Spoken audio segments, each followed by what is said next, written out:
Pero en cambio, quienes como Swann tenían esos gustos, pero no hablaban de ellos, la dejaban fría. Claro que estaba obligada a reconocer que Swann no daba importancia al dinero, pero añadía enfadada, pero en su caso no es lo mismo, y en efecto, lo que hablaba su imaginación no era la práctica del desinterés, era su vocabulario. Dándose cuenta de que a menudo no podía realizar lo que ella soñaba, Swann trataba al menos de que estuviese a gusto con él, de no contrariar aquellas ideas vulgares, aquel mal gusto que ella tenía en todo, y que por lo demás él apreciaba como todo lo que venía de ella, que le fascinaban incluso por ser otros tantos rasgos particulares gracias a los cuales se le manifestaba y volvía visible la esencia de aquella mujer. Por eso, cuando parecía feliz porque iba a ir a la Reine Topaz, o cuando su mirada se volvía seria, inquieta y resuelta si temía perderse la fiesta de las flores o simplemente la hora del té, con muffins y toast en el de la Rue Royale, donde creía indispensable una presencia asidua para consagrar la reputación de elegancia de una mujer, Swann, arrastrada como solemos serlo por el carácter de un niño o por la verdad de un retrato que parece a punto de hablar, sentía el alma de su amante aflorarle con tal fuerza al rostro que no podía dejar de acercarse para tocarla con sus labios.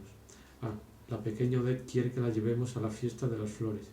Quiere ser admirada, pues entonces la llevaremos. No podemos hacer otra cosa que inclinarnos.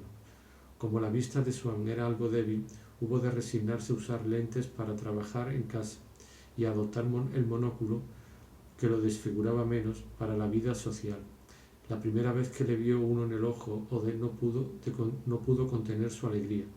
Que digan lo que quieran. Yo creo que para un hombre no hay nada más chic. Qué bien estás, pareces un verdadero gentleman. Solo te falta un título, añadió con un deje de pesar. Le gustaba que Odette fuese así, del mismo modo que, de haberse enamorado de una bretona, habría sido feliz viéndola con cofia y oyéndole decir que creía en aparecidos. Hasta entonces, como muchos hombres en quienes el gusto por las artes se desarrolla independientemente de la sensualidad, había existido una extraña disparidad entre las satisfacciones que concedía al uno y a las otras, gozando, en compañía de mujeres cada vez más ordinarias, de las seducciones de obras cada vez más refinadas, llevando una criada en palco con celosía a la representación de una pieza decadente que él tenía ganas de ver, o a una exposición de pintura impresionista, convencido por otro lado de que una dama del gran mundo no hubiese entendido más, y encima no habría sabido callarse con tanta gracia.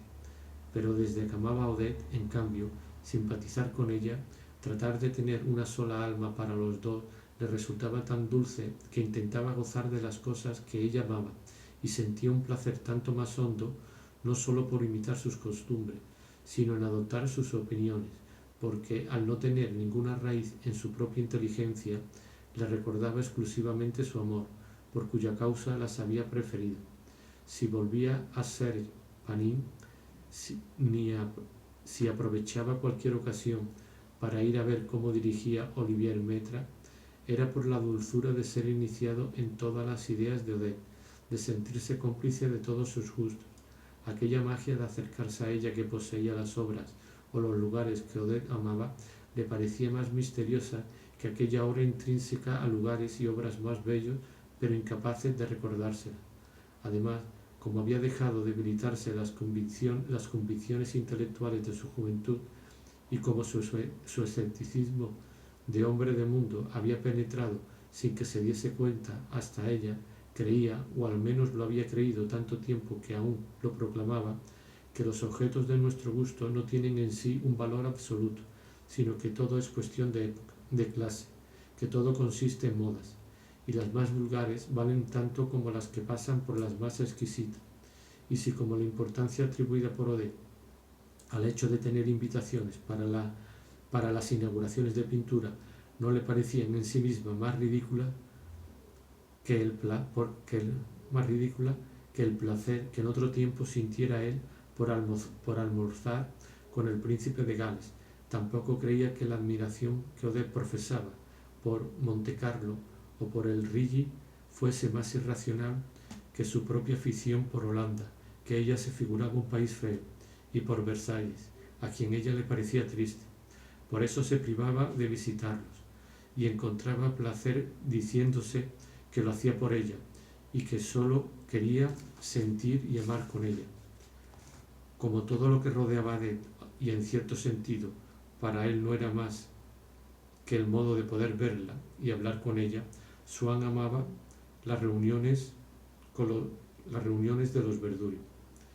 Como en el fondo de todas las diversiones, comidas, músicas, juegos, cenas de disfraces, excursiones campestres, noches de teatro y hasta de las pocas grandes veladas dadas para los pelmas, allí estaba la presencia de Odette, la vista de Odette, la conversación con Odette, don inestimable que los Verduri hacían a Swann invitándoles. Además, en el cogollito se encontraba mejor que en cualquier otra parte, y trataba de atribuirle méritos reales, imaginándose que lo frecuentaría toda su vida por propio gusto. Pero como, por miedo a no creerlo, no se atrevía a decirse que amaría eternamente a Odette, suponer al menos que siempre frecuentaría a los Verduri, proposición que a priori planteaba menos objeciones de principio por parte de su inteligencia, le permitía ver un futuro en el que seguiría encontrándose con Odette todas las noches. Eso quizá no fuera exactamente lo mismo que amarla eternamente, mas, por el momento, y mientras amaba, creer que no dejaría de verla un solo día era todo lo que pedía. Qué ambiente tan delicioso, pensaba. En el fondo, la verdadera vida es esta. Aquí hay más inteligencia y más sentido artístico que en el gran mundo, y qué amor tan sincero el de Madame Verdun, a quien, a pesar de ciertas exageraciones algo ridículas, por la pintura y por la música, qué pasión por las obras, qué deseo de agradar a los artistas. Su idea de las gentes del mundo no es muy exacta, pero no lo es menos que ésta la tiene más falsa todavía de los ambientes artísticos. Puede ser que yo no tenga grandes necesidades intelectuales que satisfacer en la conversación, pero me encuentro muy a gusto con Cottard a pesar de sus estúpidos retrógrados. Y por lo que se refiere al pintor, si resulta desagradable su pretensión cuando intenta deslumbrar a los demás, en cambio es una de las mejores inteligencias que yo haya conocido, y sobre todo, además, allí uno se siente libre, cada cual hace lo que quiere sin presiones ni ceremonias. Qué derroche de buen humor se gasta a diario en esa casa. Decididamente, salvo raras excepciones, de ahora en adelante solo frecuentaré ese ambiente, y en él fundaré cada vez más mis hábitos y mi vida. Y como las cualidades que creía intrínsecas de los Verduri solo eran reflejo de los placeres que su amor por él había disfrutado en su casa, esas cualidades se volvían más serias, más profundas y vitales cuanto más lo eran esos placeres. Como en ocasiones Madame Verdurin daba a Swann lo único que para él podía constituir la felicidad, como cierta noche en que sufría de ansiedad porque Odette había hablado con un invitado más que con otro, y que, irritado con ella, no quería tomar la iniciativa de preguntarle si volverían juntos a casa. Madame Verdurin le devolvía la paz y la alegría diciendo espontáneamente: Odette, acompañará usted al señor Swann, ¿verdad? Como a punto de llegar el verano, y cuando, lleno de inquietud, se había preguntado si Odette se marcharía sin él, si podría seguir viéndolas todos los días, Madame Verdurin la había invitado a pasarlo juntos en su casa de campo. Swann, dejando involuntariamente que la gratitud y el interés se infiltraran en su inteligencia e influyesen en sus ideas, llegaba a proclamar que Madame Verdurin tenía grandeza de alma, por exquisitas o eminente que fuesen ciertas personas de las que le hablaba alguno de sus antiguos compañeros de la escuela del Louvre. Prefiero 100 veces a los Verduri, respondía, y con una solemnidad nueva en él añadía: son unos seres magnánimos, y en el fondo la magnanimidad es lo único que importa y que ennoblece en este mundo. Verás, solo hay dos clases de personas, los magnánimos y el resto, y he llegado a una edad en que hay que tomar partido, decidir de una vez por todas qué se quiere amar y qué despreciar, quedarnos con lo que amamos, y para recuperar el tiempo que malgastamos con los demás, no separarnos de ellos hasta su muerte. Por eso, añadía con una leve emoción que sentimos cuando, incluso sin darnos muy bien cuenta, decimos una cosa no porque sea verdad, sino porque sentimos placer diciéndola y porque la escuchamos en nuestra propia voz como si viniese de fuera. La suerte está echada. He decidido amar solo a los corazones magnánimos y vivir únicamente en la magnanimidad. Me preguntas si Madame Verdurin es realmente inteligente. Te aseguro que me ha dado pruebas de una nobleza de corazón y de una altura de alma que, ¿qué quieres que te diga?, no se alcanza sin una altura igual de pensamiento. Claro que comprende en profundidad las artes, pero en ella tal vez no sea eso lo más digno de admiración. Ciertas pequeñas acciones ingeniosas y exquisitamente buenas que ha hecho por mí, cierta atención genial, determinados gestos familiares sublimes revelan una comprensión de la existencia más profunda que todos los tratados de filosofía. Y sin embargo, habría podido admitir que había viejos amigos de sus padres tan sencillos como los Verdurin, compañeros de su juventud igual de apasionados por el arte, que conocía a otras personas de gran corazón y que, sin embargo, desde que había optado por la simplicidad, las artes y la magnanimidad, había dejado de frecuentarlas. Pero esas personas no conocían a Odette y, de haberla conocido, no se habrían preocupado de acercarla a él. Así que, en todo el círculo de los Verdurin, no había desde luego un solo fiel que los quisiese o creyese quererlos tanto como Swann, y sin embargo, cuando Monsieur Verdurin había dicho que Swann no le convencía, no solo había expresado su propio pensamiento, sino que había adivinado el de su mujer. Seguramente Swann sentía por Odette un cariño demasiado particular y había olvidado hacer a Madame Verdurin su confidente cotidiana. Sin duda, la discreción misma con que aprovechaba la hospitalidad de los Verdurin, absteniéndose a menudo de acudir a cenar por una razón que no podían suponer y en la que veían el deseo de no renunciar a una invitación de los Pelma, y también, sin duda, el progresivo descubrimiento que, a pesar de todas las precauciones que había tomado para ocultárselo, iban haciendo de su brillante situación mundana, todo esto contribuía a la irritación de los Verdurin contra él. Pero la razón profunda era otra, y es que enseguida habían advertido en Swann un espacio reservado, impenetrable, donde seguía profesando silenciosamente para sí que la princesa de Sagan no era grotesca y que las bromas de Cottard no eran graciosas. En definitiva, y aunque se apartase de su amabilidad, y aunque nunca se apartase de su amabilidad ni se rebelase contra sus dogmas, una imposibilidad de imponerle estos últimos y de convertirle enteramente a ellos, como nunca había encontrado en nadie. Le habrían perdonado que se tratase con los Pelmas, a quienes por lo demás, en el fondo de su corazón, prefería 1000 veces antes que a los Verdurin y a todo el cogollito, si hubiese consentido para dar buen ejemplo en renegar de ellos en presencia de los fieles, pero comprendieron que era una juración que no podrían arrancarle.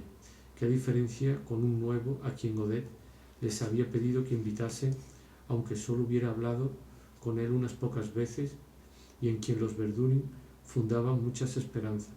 El conde de Forcheville resultó ser precisamente cuñado de Sainet, cosa que llenó de asombro a los fieles. El viejo archivero tenía unos modales tan humildes que siempre le habían creído de un rango social inferior al suyo, y no esperaban llegar a saber que pertenecía a un mundo adinerado y relativamente aristocrático.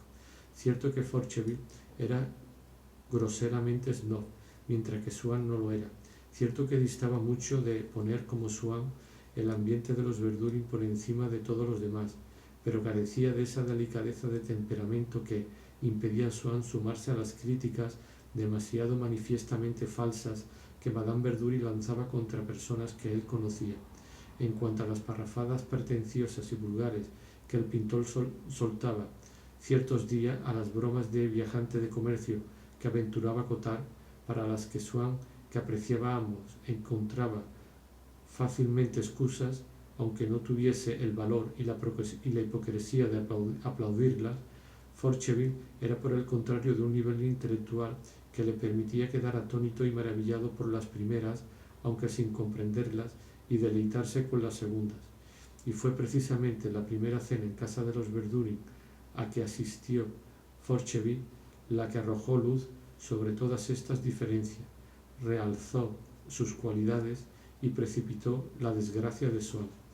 Además de los habitués, en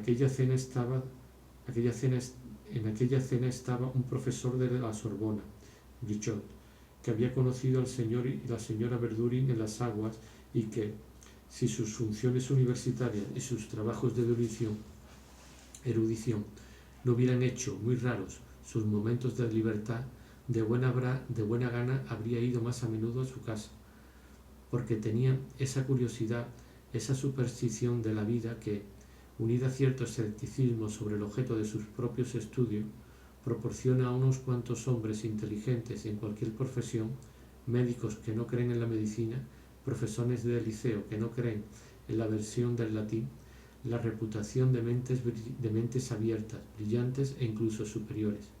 En casa de Madame Verdurin hacían gala de buscar sus comparaciones entre lo que era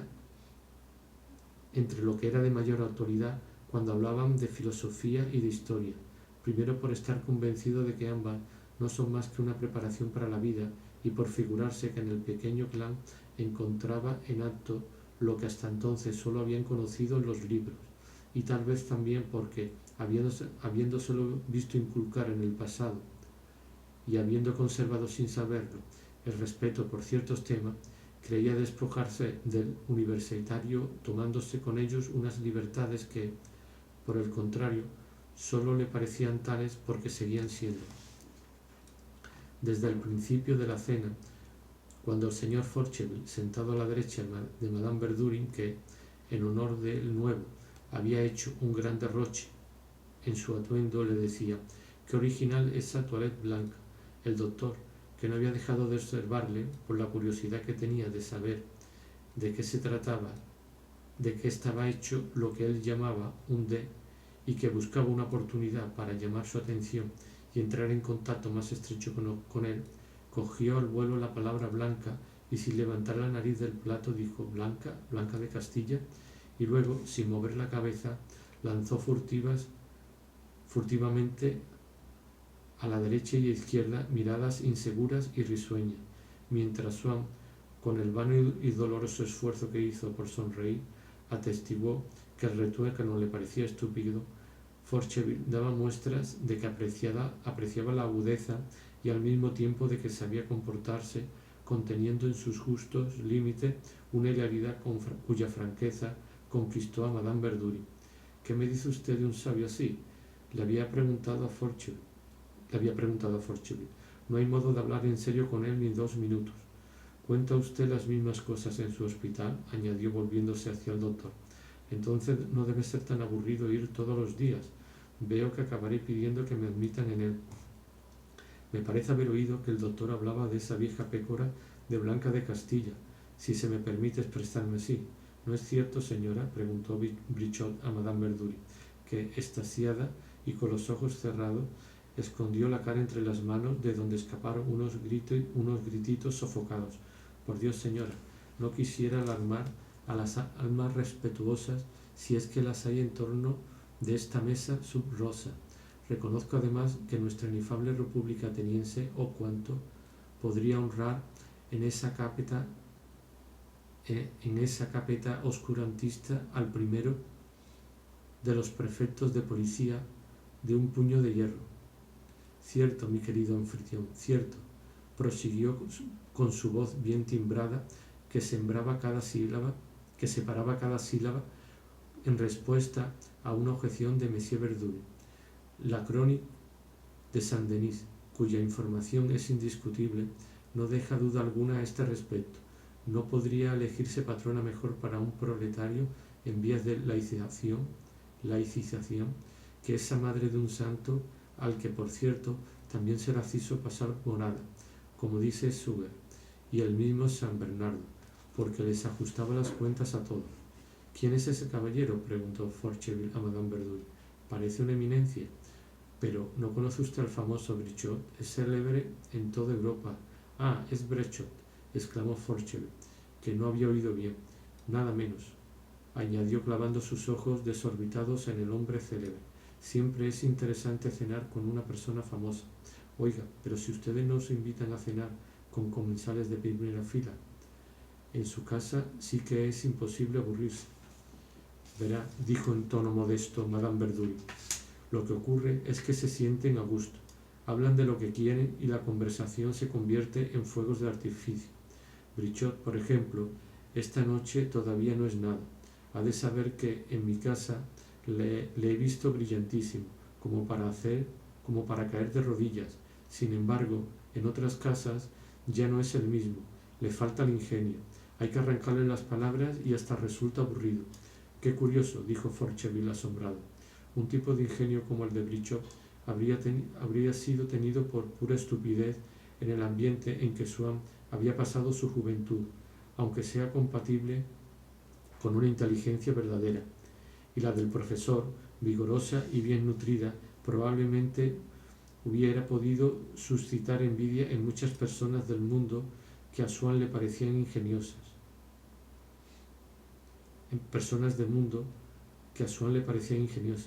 Mas éstas habían acabado por inculcarle también sus gustos y sus repulsiones, al menos en materia de vida mundana e incluso en aquellas de sus partes ajenas que en realidad deberían inscribirse en el dominio de la inteligencia, es decir, la conversación, que Swann no pudo por menos que juzgar pedantescas, vulgares y groseras hasta la repulsión las bromas de Brichot. Además, le colocaba habituado como estaba a los buenos modales, le chocaba, habituado como estaba a los buenos modales, el tono rudo y militar que el universitario patriotero adoptaba para dirigirse a todo el mundo. Por último, y quizás por encima de todo, aquella noche había perdido su indulgencia al ver la amabilidad que Madame Verdurin desplegaba con el tal Forcheville, a quien Odette había tenido la singular ocurrencia de llevar. En cuanto llegó, y algo violenta con Swann, le había preguntado: ¿qué le parece mi invitado? Y él, advirtiendo por primera vez que Forcheville, a quien conocía hacía mucho, podía agradar a una mujer y era hombre bastante atractivo, había contestado: inmundo. No se le pasaba por la imaginación, desde luego, estar celoso de Odette, pero no se sentía tan feliz como de costumbre. Y cuando Brichot, que había empezado a contar la historia de la madre de Blanca de Castilla, que había estado durante años con Enrique de Plantagenet antes de casarse con él, quiso que Swann le pidiera que continuase, diciéndole: ¿no es así, señor Swann?, en el tono marcial que se adopta para ponerse a la altura de un aldeano o dar ánimo a un soldado, Swann cortó el efecto, con gran enfado de la dueña de la casa, respondiendo que tuviese a bien excusarle por interesarse tan poco por Blanca de Castilla, pero que tenía que preguntarle algo al pintor.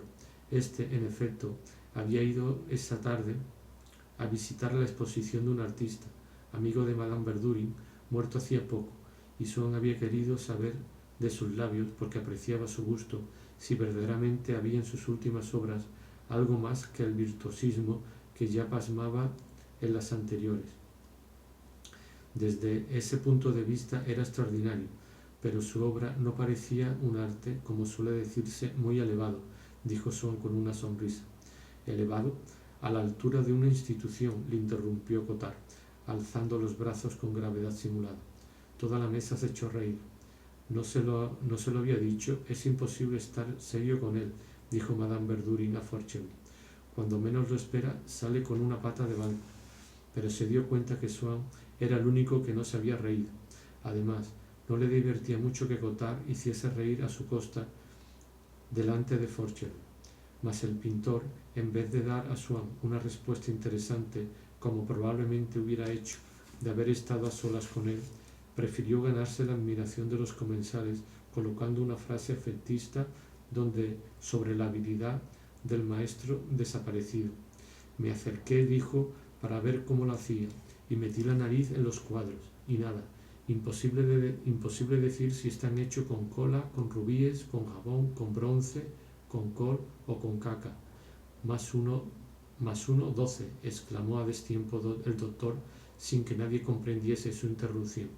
Parece que están hechos de nada, continuó el pintor. No hay manera de descubrir el truco, igual que en la ronda o en las regentes. Y como mano es incluso más fuerte que Rembrandt y que Hals. Tiene todo dentro, sin tenerlo, se lo juro. Y como los cantantes que, llegados a la nota más alta que pueden dar, continúan con voz de falsete, piano, se limitó a murmurar y riéndose, como si de hecho aquella pintura terminara siendo ridícula a fuerza de belleza. Tiene buen color, se sube la cabeza, se te corta la respiración, te hace cosquilla, y no hay medio de saber con qué se hizo. Es hechicería, es marrullería, es puro milagro, estallando en carcajada. Es indecente, interrumpiéndose, irguiendo muy serio la cabeza, adoptando una nota de bajo profundo que se esforzó por volver armoniosa, añadió: y es tan leal, salvo en el momento en que había dicho más fuerte que la ronda, blasfemia que había provocado una protesta de Madame Verdurin, que tenía la ronda por la mayor obra maestra del universo, junto con la novena y la Samotracia, y cuando dijo lo de hecho con caca, que había obligado a Forcheville a lanzar una ojeada circular a la mesa para ver si la palabra pasaba antes de permitir que a su boca asomase una sonrisa mojigata y conciliadora, todos los invitados menos Swann habían clavado en el pintor unos ojos fascinados por la admiración. «¿Cómo me divierte cuando se entusiasma así?», exclamó, nada más terminar el pintor, Madame Verdurin, encantada de que fuese tan interesante la mesa precisamente el día en que el señor Forcheville acudía por primera vez. «¿Y tú qué haces aquí con la boca abierta como un pasmarote?», le dijo a su marido. «Sabes de sobra que habla bien. Se diría que es la primera vez que le oye a usted. Si lo hubiese visto mientras hablaba, se bebería sus palabras, y mañana nos recitará todo lo que usted ha dicho sin saltarse una sílaba». «Pero si estoy hablando en serio», dijo el pintor, encantado con el éxito. «Parece usted creer que es palabrería. Puro camelo lo que digo. Le llevaré a verla y ya me dirá si he exagerado. Le apuesto lo que quiera a que vuelve más entusiasmada que yo». «No, si no creemos que exagere. Solo queremos que coma y también coma mi marido. Llévele otro lenguado normando al señor. ¿No ve que el suyo está frío? No tenemos ninguna prisa. Está usted sirviendo como si fuese fuego. Espere un poco para sacar la ensalada». Madame Cottard, que era modesta y hablaba poco, sabía sin embargo encontrar aplomo cuando una feliz inspiración le sugería una frase acertada. Estaba segura de que tendría éxito, y eso le daba confianza, aunque si intervenía era menos por brillar que por contribuir a la carrera de su marido. Así que no dejó escapar la palabra ensalada que acababa de pronunciar Madame Verdurin. «¿No será ensalada japonesa?», dijo a media voz, volviéndose hacia Odette, y complacida y confusa por la oportunidad y la audacia de aquella alusión discreta, aunque clara, a la nueva comedia de Dumas, que tanto eco había tenido, se echó a reír con deliciosa risa de ingenua, poco sonora, pero tan irresistible que durante unos instantes no consiguió dominarla. «¿Quién es esa dama? Tiene ingenio», dijo Forcheville. «Pero pero se la presentamos. No, pero se la prepararemos si todos ustedes vienen a cenar el viernes.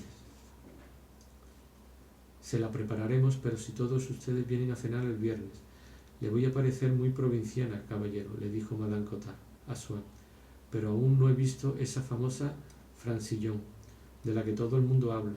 El doctor ya ha ido a verla. Hasta recuerdo que me dijo haber tenido el grandísimo placer de pasar la velada con usted, y confieso que no me ha parecido razonable que sacase entradas para volver conmigo. Evidentemente, en el Théâtre Français nunca se desperdicia la velada.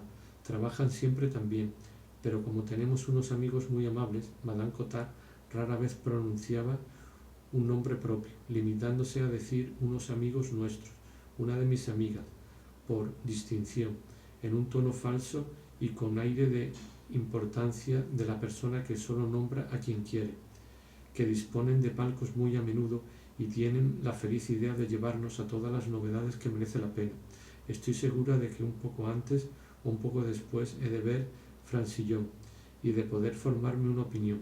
Debo confesar, sin embargo, que me siento un poco estúpida, porque en todos los salones que visito no se habla de otra cosa que de esa maldita ensalada japonesa. Hasta empieza a cansar un poco, añadió, viendo que Swann parecía menos interesado de lo que yo había supuesto por una actualidad tan candente. Pero le confesaré, sin embargo, que a veces sirve de pretexto para ocurrencias bastante divertidas. Por ejemplo, una amiga mía muy original, a pesar de ser muy guapa, muy agasajada y muy impulsiva, sostiene que ha mandado hacer esa ensalada japonesa en casa, pero poniéndole todo lo que Alessandro Dumas dice en la comedia. Había invitado a unas cuantas amigas a comer. Por desgracia, yo no me encontraba entre las elegidas. Nos lo ha contado hace poco, en su día de visita. Parece que la ensalada era detestable. Nos ha hecho llorar de risa. Claro que todo está en el modo de contar, añadió, viendo que Swann mantenía un semblante grave. Y suponiendo que tal vez fuese porque no le gustaba Francillon, además, creo que me decepcionará. No creo que valga tanto como Serge Panin, el ídolo de Madame de Cressy. Estos sí son argumentos profundos, que hacen pensar. Pero dar una receta de ensalada sobre el escenario del teatro francés, ni en comparación con Serge Panin, además, es como todo lo que sale de la pluma de Georges Honnête. Está siempre tan bien escrito. No sé si usted conoce Le Métier de Forge, que a mí me gusta todavía más que Serge Panin. Perdóneme, le dijo Swann con aire irónico, pero confieso que mi falta de admiración por esas dos obras maestras es poco más o menos la misma. ¿De veras? ¿Qué es lo que le reprocha? ¿Tiene prejuicios? ¿Le parece acaso un poco triste? Por otra parte, como yo siempre digo, nunca se debe discutir sobre novelas ni sobre obras de teatro. Cada cual tiene su modo de ver y a usted puede parecerle detestable lo que a mí más me gusta.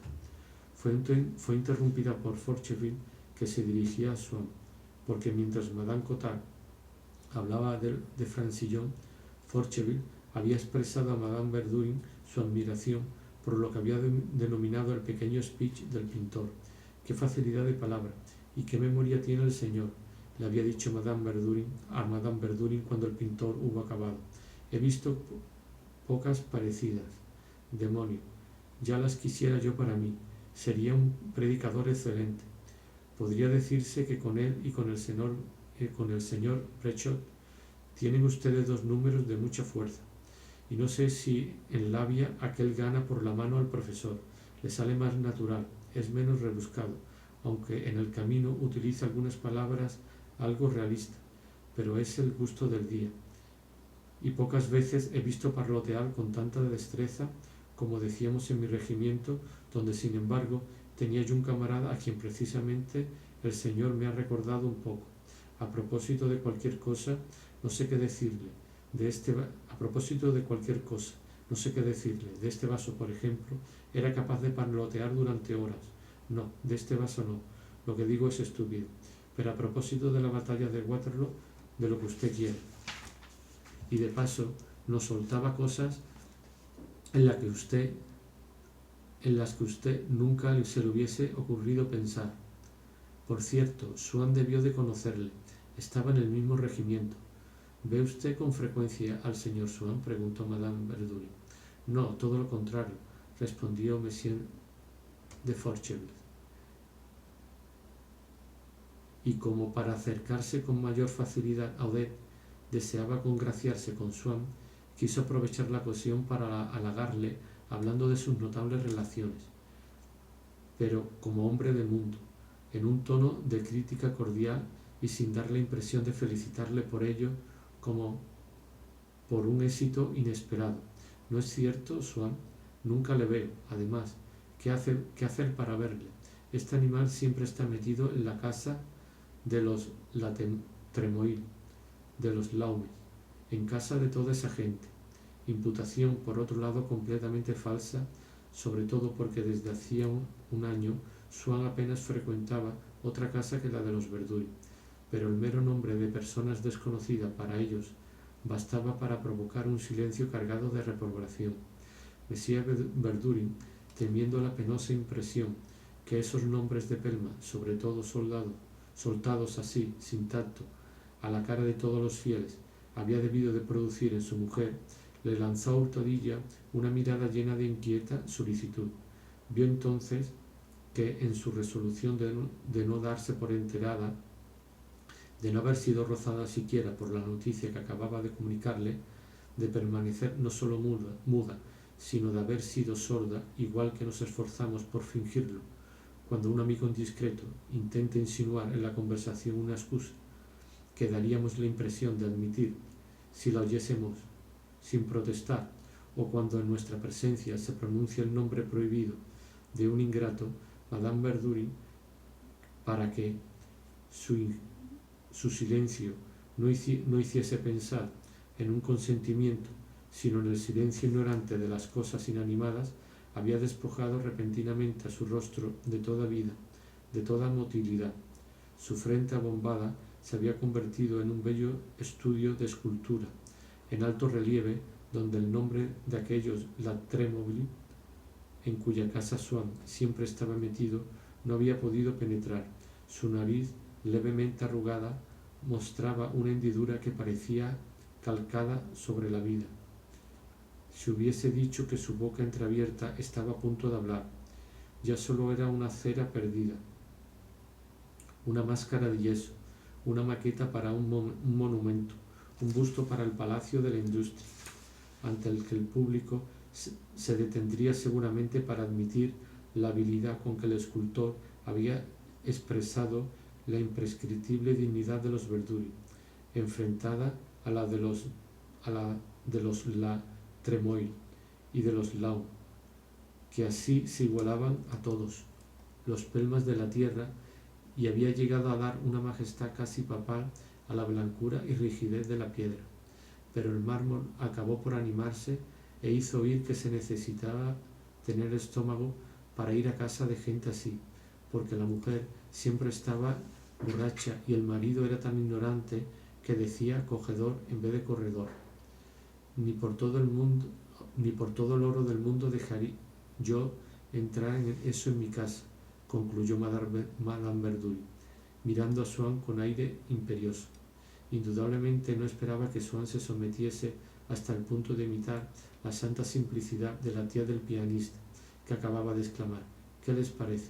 Lo que me asombra es que todavía haya personas dispuestas a hablarles. A mí me daría miedo. Es tan fácil recibir un mal golpe. ¿Cómo es posible que haya gente tan bruta que corra tras ello?